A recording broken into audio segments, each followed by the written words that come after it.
Friends, आज हम part 2 देख रहे हैं इलेक्शन ऑफ प्रेसिडेंट के बारे में। तो प्रेसिडेंट के इलेक्शन में जो एमएलए की वोट की वैल्यू होती है उसका फार्मूला देखते हैं। यहाँ पर जो उस स्टेट का पॉपुलेशन है,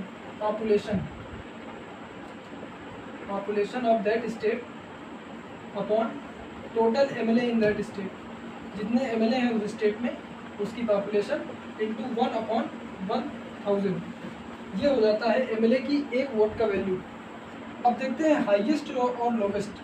हाईएस्ट ये जो पॉपुलेशन है वो डिसाइडिंग फैक्टर बन जाता है किसी भी स्टेट में उस एमएलए की वोट की वैल्यू प्रेसिडेंट ऑफ इलेक्शन में।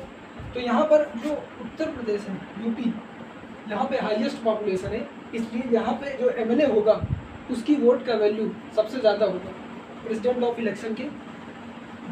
तो इसमें यूपी में क्या होता है, अगर हम इसको सिंप्लीफाई करते हैं तो यहाँ पे 208 आता है और 403 सीट्स हैं, तो ये 83,824 बनता है।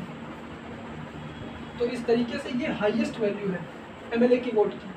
और जो सिक्किम स्टेट है वो लोवेस्ट वैल्यू बनाता है किसी भी एमएलए, यहाँ पे एमएलए जो होता है। क्यों?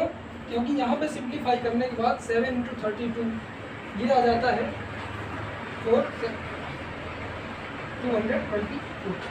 तो ये 224 लोवेस्ट वैल्यू हो जाती है और ये हाईएस्ट वैल्यू हो जाती है। उत्तर प्रदेश में हाईएस्ट वैल्यू होगी किसी भी एमएलए की और सिक्किम में जो है वो लोवेस्ट वैल्यू होगी।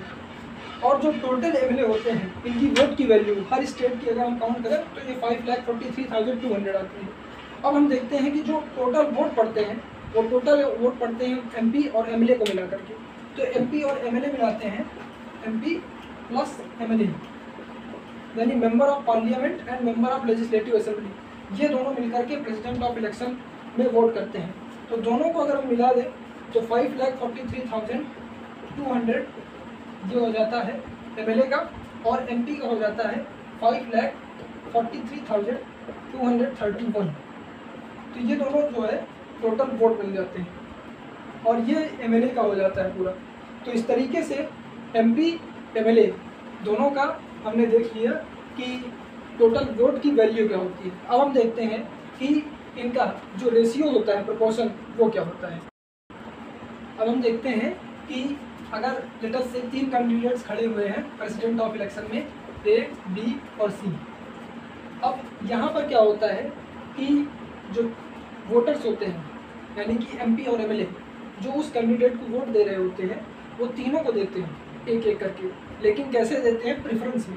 मान लीजिए किसी ए कैंडिडेट को, बी कैंडिडेट को और सी कैंडिडेट को किसी ने वोट दिया और उसका जो फर्स्ट प्रेफरेंस है वो बी है 1 पे और सी है 2 पे और ए है 3 पर।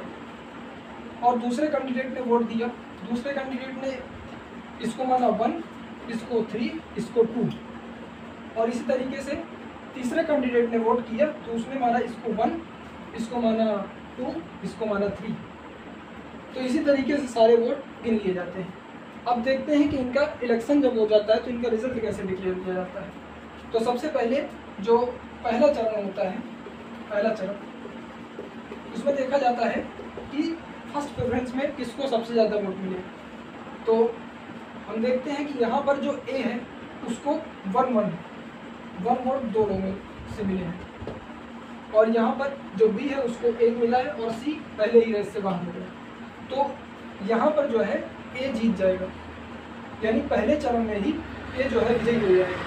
लेकिन अगर कभी कभी हो जाता है कि बी को भी जो फर्स्ट प्रेफरेंस है वो मिल गई हो ज़्यादा, यानी कि इसको जो थर्ड कैंडिडेट या फोर्थ कैंडिडेट है उसने वोट किया और वोट करने के बाद इसको 2 माना, इसको 1 माना और इसको 3 माना। तब उस केस में क्या होता है, पहले चरण में देखते हैं तो पहले चरण में ए को वोटिंग मिले हैं 1 में 2 और बी को भी मिले हैं 2। तो इस तरीके से दूसरे चरण में वोटिंग होती है, दूसरे चरण में काउंटिंग होती है वोट की और देखा जाता है कि दूसरे नंबर में किसको सबसे ज़्यादा प्रेफरेंस मिली है। तो अगर मान लीजिए इसको दूसरे नंबर में 1 बार मिली है, इसको 2 बार मिली है, इसको 1 बार दोनों को मिली है, 1 बार दोनों को दूसरा नंबर जो है मिला है। लेकिन अगर इन केस किसी एक कैंडिडेट को दूसरा नंबर ज़्यादा मिल जाए तब इस केस में जो बी है, बी उसको 2 बार दूसरा नंबर मिला है, तो दूसरे चरण में वो बी जो है विजयी हो जाएगा। और ऐसा करने वाले वीवी गिरी जो थे वो पहले राष्ट्रपति थे, यानी कि इनको दूसरे चरण में इनको विजयी घोषित किया गया था। तो इस तरीके से जो इलेक्शन का रिजल्ट होता है वो डिक्लेयर किया जाता है। तो इस तरीके से कम्प्लीटली हमने देखा फर्स्ट पार्ट में कि इलेक्शन में रिजल्ट कैसे आता है और ये एकल संक्रमण पद्धति क्या होती है। इस तरीके से इलेक्शन जो प्रेसिडेंट का होता है वो कंप्लीट होता है।